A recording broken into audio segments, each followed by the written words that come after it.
Ngokumbukeli ke njengoko ndithembisile into yokubana sake sidlana indlebe noMangezi Shibalana. Uphuma ke mbukeli kwi-Rainbow Chartered Accountants ukuze ke abelene ngombono yakhe noko athi yena ukulindele phambi kwentetho yohlahlo mabiwo mali. Apsheni siyakubulela kakhulu into yokubana wenza idinga kunye nathi. Ndiyacela nje into yokubana usixelele into yokubana wena ulindele ntoni kumphathisa wezozimali kuhlahlo lwabiwo mali namhlanje. Nhlikani muhaxi sakubani va ni ri na n'wina ka siku ra namuntlha eka leswi hi nga swi rindzela namuntlha eka Minister of Finance eka speech i timhaka ta ku fana na ti-increase eka VAT because lembe leri nga hundza a ti-increase a ku propose leswaku VAT yi ta increase ya ka hi 2%. And then xin'wana lexi hi nga xi rindzela hi rindzele mali ya ku tala leyi nga ta va yi ri koho yi nga ta va yi allocate ku pfuna emabindzu lamatsongo hi ndlela ya ku ri va nga ma kurisisa ku fika kwini. Kambe lexi hi xi lavaka xin'wana hi nga xi expect leswaku va hi nyika tindlela ta right ta ku kota ku accessa ti-fund leti na ku at least va va na ku vulavurisa exikarhi ka government na SARS ku ri at least va kota ku nyika ti-accountant na ti-tax practitioner access ya kahle ku ri va pfuna emabindzu lamatsongo hi tax compliance because hi xin'wana lexi xi affectaka ngopfu ti-business letitsongo ku ri ti nga kumi finance kumbe ti-grant. Ndiyakuva uba uthetha kakhulu ngemicimbi yokuba affected ngindaba ze-tax. Ingaba mhlawumbe kwishishini lakho naxa uthi uyajonga ekuhlaleni ingaba oku kunzulu kangakanani? Kunjalo nje ingaba zikhona mhlawumbe izicwangciso zokuthi kurhulumente abe accountable ngalomba? Yes, I can say like government kumele isize kuzinto zofana nalezi because of eka nkarhi wesweswi kuna mabindzu ya ku tala lawa ya ri compliant because of ti-challenge nga kumi ku make mabindzu ya va compliant ku ri ya ta kota ku kuma ti-finance leti swa tika. Ni sure ku ri like minister namuntlha va ta va nkarhi va vulavula hi mali leyi nga ta va yi ri kumbe ku ri ta va yi nkarhi yi pfunisa mabindzu lamatsongo kambe emabindzu lawa lamatsongo ya va nga yi kumangi access ya ti-finance leti because of va tikela hi compliance na timali ta ku lunghisa emabusiness ku ri ya va compliant ya va tikela na ku dyondzisa eka vanhu lava va nga na mabindzu lamatsongo. Ni vona swi langutile swi va hi ndlela yeleyo ku ri vanhu lava va nyikiwa more education in terms of like va tikumisa ku yini ti-finances leti ene naswona government kumbe ti-organization leti ti nyikaka mali leyi ya ti-grant ti nga dyondzisa emabindzu lamatsongo mayelana na swona swa ku hi nga tikumisa ku yini ti-finances leti naswona na hi tindlela ta tax na hi tindlela ta ti-compliance ku ri va ta kota ku kuma na access ya ti-fund leti. Enkosi kakhulu ngoluvo lwakho. Siyathemba into yokubana lo mcimbi uzawuthi avele kakhulu kuba kaloku xa ujonga le nto othetha ngayo kuyabonakala into yokubana ngo-2009 oko yehla yonke lena into kuba kaloku iye yanyanzela nina bantu abaqala amashishini into abangaba ningene kwi-tax too early. Siyaqonda into yokubana kwiminyaka engaphambili le nto yaloku ixinaniswa kuthiwa hayi izawulungiswa. Ngokokucinga kwakho ungatsho into yokubana mhlawumbe ikhona i-political will ukuncedisana namashishini asakhasayo? I can say ku ri eka nkarhi wa sweswi a ni nge swi languti ngopfu eka tipolitiki kumbe njhani ni nga swi languta ngopfu eka ti-leaders leti nga kona eka ti-organization leti ku nga va ku ri ka SARS ku nga va ku ri ka MDA ku nga va ku ri ka Small Development Fund or maybe DTI. Bona hi vona lava fanele va languta varhangeri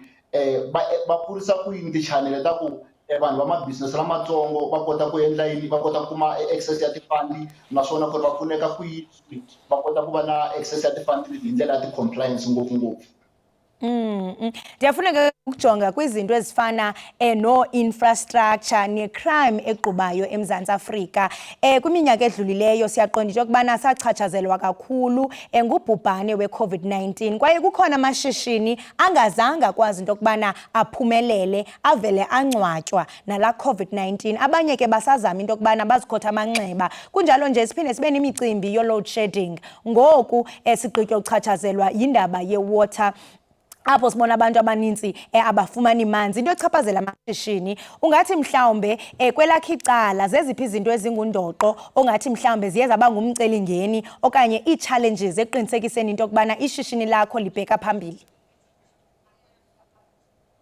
Okay, the problem leti nga hlangana nato ngopfu after COVID, yes, business ra hina ri sungule after COVID, but the challenges leti nga hlangana nato i ku swilo swa ku tala a hi nga ha ri na access ya swona ku ri hi endla vutiworking nkarhi wun'wana working ti va ti ri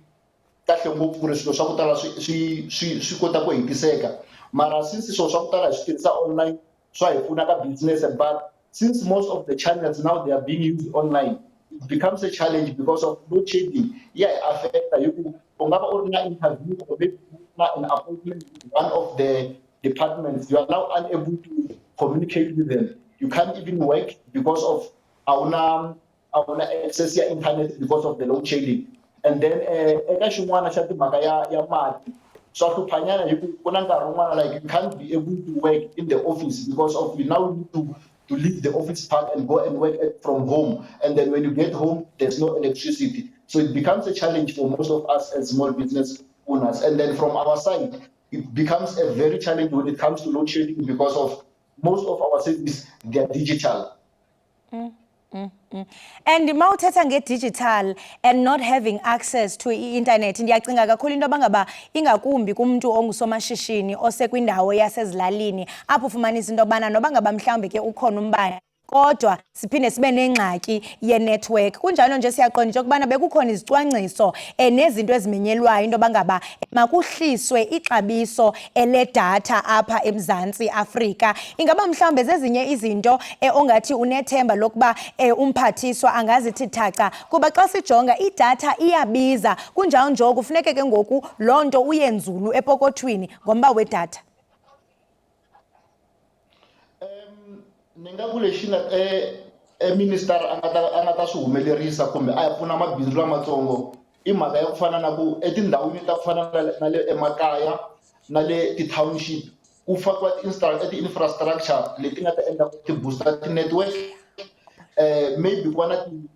na ti-tower leti nga kona ti nga ta endla ku ri a network for vanhu va mabindzu lamatsongo va kota ku tirha business ri nga yimi. And then eka timhaka ta ku fana na load shedding policy leyi nga kona kumbe na red tape leyi yi nga vekiwa ku ri if maybe u ta installa ti-solar panel you need to pay a certain amount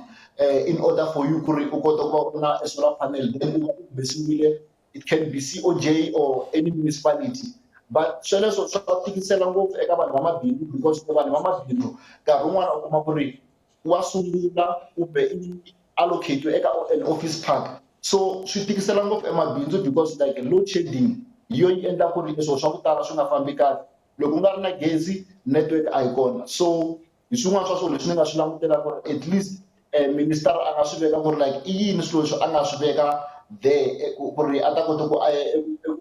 hluvukisa emabindzu lamatsongo.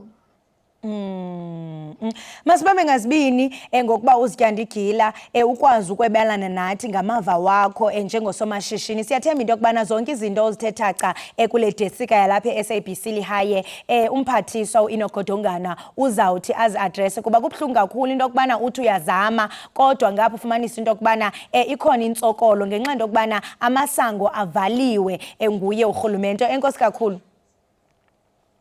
Right, mbukeli we-SABC Lihaye besidlana naye indlebe uMangezi Shipalana. Uphuma ke mbukeli yena ke kwi-Rainbow Chartered Accountants abelana nathi ke ngamava wakhe njengomasishini nezinto ke mbukeli ekhangeleka ngathi uzilindele kulo kaloku mbukeli uhlahlo lwabiwo mali.